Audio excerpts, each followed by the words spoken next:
3. All right, so we're talking. Why did you turn your camera off? Why? Like, you were just... never mind. Anyways, CM Punk's fight against Mickey Gall. Hey, Mickey, you're so fine. You so fine. Hey, Mickey. Yeah, that guy beat Fine, you tap me out. CM Punk. You know, it's clobbering time, Cleveland. I'm kind of sad for Punk. I mean, I kind of guessed, guy who's, like, known for winning in first rounds, undefeated, guy who's never had a fight and had a documentary that was really good. Punk's after match promo interview with I can't, not Dana White, what's his name? Do you guys know his name? Do you guys remember his name? The Rogan guy? Yeah, Seth. Not Joe Rogan? Not Seth Joe Rogen. Rogan. Not Joe Seth Rogen. Seth Rogen. Yeah, Seth Rogen. Not Seth Rogen. Yeah, Joe Rogan. Joe Rogan. Yeah, so he's talking to Joe Rogan. He's basically hyping up. He's not gonna give up on his dreams, and you shouldn't too. And I felt like that was longer than his match because the match kind of kicked off. Punk was there. Punk went really aggressive, really fast. Mickey Gall swooped in under him, got him against the cage. Punk tried for an elbow and just rocked by Mickey Gall, and then choked once. He got out of the chokehold. Mickey Gall literally has his legs wrapped around CM Punk and just keeps on clobbering him and wrecks his ear and then chokes him out and Punk taps out. I did not think Punk would tap out. I figured Punk would lose kind of in that submission way, but I thought he would be too prideful to tap out. So at least he knows when to cut his losses. But at the same time, I think it's weird because we heard in the post-conference fight, which this video right here is almost as long as what his fight was, by the way. He was talking about that, hey, he might do something smaller than UFC, and he'd be a fool to, give up on the offer for UFC. However, UFC would be a fool not to have Punk keep on fighting. Because Punk's a real big money. He's a draw. The big money makers in UFC are McGregor, Punk, and Ronda Rousey. Because even though Ronda still lost, she's still interesting. Even though McGregor lost, he's still very interesting, at least right now. And Punk, he's got that long-term success of interest even if he keeps on losing, like that Brock Lesnar figure. Because when you look at UFC, they have all these events, and we only pay attention to certain ones, alright? And I think definitely when you look at things, UFC is more of that Las Vegas gambling strip of things, and then we had a random thing in Cleveland going on. Don't know why you weren't there, Mullins, aside from the fact that it's probably overly priced. It was way expensive. I did look, and it was way overly priced, and I didn't want to pay for that. Plus the hotel, because hotels were, I guess they knew that UFC's in town, so they jacked up all the prices on that stuff too. Exactly. And I think the big thing with this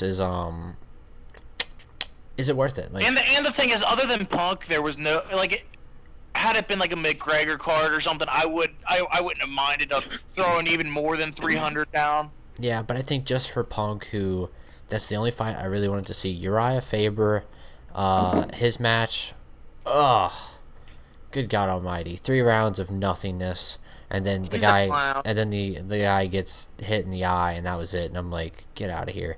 That was horrible. And then the main event was pretty good, except for I can't really remember what happened, but then it got really heated, and they had to tell people get out of the octagon and stuff like that.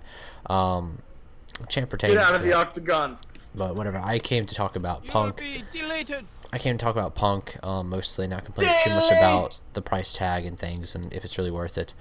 So for Punk's first fight, he got no offense in. How'd you think he did? I mean, what can we say?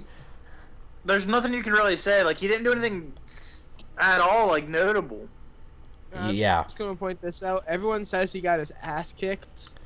He got taken down and put in a headlock. I'd say he got his ass kicked if he, other than his ear, he wasn't that destroyed. Yeah. I mean, if you think about it already, he was barely touched. Punk was already looking very sickly going into the fight. He dropped mentioned that. 50 pounds? Yeah. So he looked very ill. There was no doubting that. You can't drop that much weight and not feel the effects of it. Especially after the fight, he looked really messed up. Yeah, but I mean, you could tell like after the fight when he was doing the interview with Rogan, like he was visibly in pain. Like it wasn't it wasn't just like, oh, yeah, I just tapped out. Like, no, I'm in pain. Like, you can't fake pain like that. Yeah. Especially like, 'cause I was training in MMA for like a couple months. How'd that go? Not too good. Not too well. Not too well. Not too good. But my one of my sister's ex-boyfriends is actually an MMA fighter. Yeah. And he does this like his whole life. He's been doing this for like 6 years now. Mm-hmm. And honestly, the pain that you go through just in training alone to prep for a match is ridiculous. It's nice to know Punk, not to cut you off real quick, but Punk lasted longer than Brock. So very true. Very true. So there's that. At least Brock's first fight. And you can't compare Punk to Brock. Because one's a heavyweight and one's a guy who... One's a welterweight. Technically should be a heavyweight, but he's a welterweight. Do you think Punk should have took the pay cut loss if he wouldn't have made the weight requirement? I think it probably been best. Yeah, because I mean, at the end of the day, he would have had more of a chance to actually do something. Exactly. And I think at the end of the day, I feel like he would have had more chance. Yeah, that most definitely. It wouldn't have mattered. Like the pay was probably really, really good. But Punk does need the money, all right? And Punk even said he's not in it for the money, just for the shot. He's a freaking millionaire. He just wanted the shot. WWE just like saved his life. He just wanted the shot, and he got it. It's sad to see the conclusion of it. I hope it's not his last fight in UFC or MMA, any of that nature. But oh no, it's definitely not. Yeah, I definitely see more out of him. I feel like because the way Punk is that he would not go down easily, just like after one defeat. He's not that kind of guy that'd be like, oh, I'm just gonna fucking leave. Like, oh, I'm not. This is not worthwhile for me. But he's like, yeah, you don't make a speech like that in the post fight interview, and say, oh yeah, when you get down, you keep fighting, and then you just say, oh, you know what, I'm gonna tuck my tail between my legs and I'm gonna go back to WWE or something. I definitely think his journey with wrestling, like I've watched his blogs and stuff like that. I feel is over. I feel like it truly is concluded. Yeah. It's now his time to, in a way, say screw the haters. It's time for me to go back to work and prepare for my next fight, whenever that is. My big problem with this, Mickey Gall was what, 24? Mickey Gall is like 24 years old. He already has like he's been pretty much doing. Mikey Gall is 5-0 right now, including the fight with CM Punk. CM Punk is 37, so there's that big. There's like you can't deny the age. There's 10 plus years. Yeah. Going back to the whole Brock Lesnar comparison. Yeah. Lesnar debuted at 31, which is still. I mean, but Lesnar even at 30, like what? Lesnar. I mean, here's Lesnar now. Like the thing with Lesnar is he debuted, he lost. If people are gonna compare him to Lesnar, that means if he's gonna pull a Lesnar thing, he'll come back in a year. He'll win. He'll go to the next fight and win the welterweight championship. From maybe Mickey Gall. Maybe he'll lose it to him. I see Mickey Gall winning that welterweight title, in my opinion, because that'd be cool. That'd be cool. I mean, from a guy who just watches the fights to watch the fights and doesn't really analyze it too much, unless it's someone that I like a lot, who I want to analyze, like McGregor. The big ones, people who like, it's literally McGregor. There's a difference between Diaz now. There's a difference between bandwagoning and realizing like, hey, this guy has overall everything. Because to be honest, when you start talking trash in UFC, that's when I start like, hey, there's actually a meaning behind the fight. It's not just a random fight.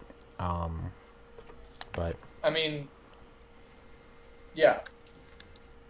I'm a story guy. Seeing where, actually, I don't know what the hell to say now. So Punk, let's talk about this. His comic book thing with Drax and Marvel. Do you think Punk's gonna focus on that more?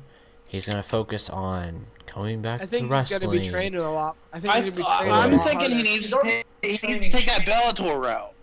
No, honestly, if I was Punk, look, you're used to now you've gotten a taste of what the main event scene in MMA is. Yeah, he was like the co-main event, and pretty much, if you're like the majority of people, all right, you bought the pay-per-view to see Punk, all right? You didn't pay it for much else. Like this, and it's in Cleveland. It wasn't their normal Las Vegas place, all right? You heard people flip out when they heard Cult of Personality. You know the backstory behind Punk in the Cleveland arena. He was there. He actually visited the same office he left the WWE in. I saw that.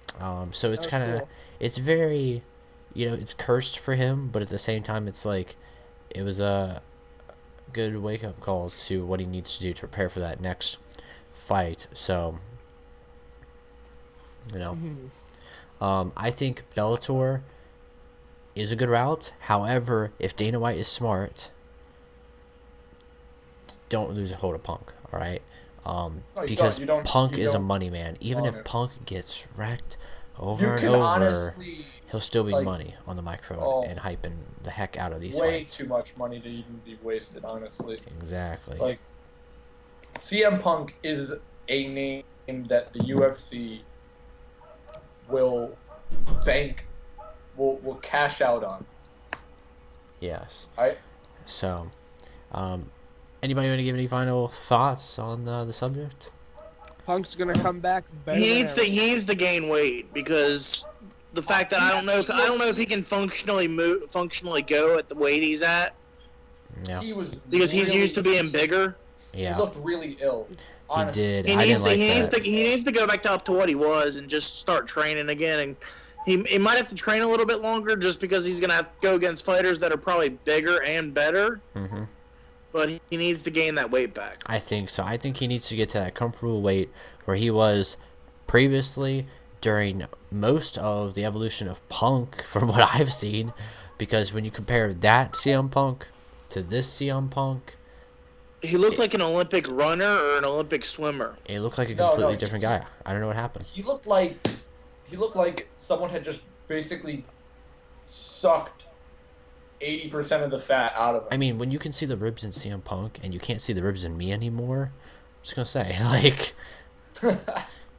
but anyways, until next time, if you want us to talk more about UFC, comment down below or something. I mean, whatever.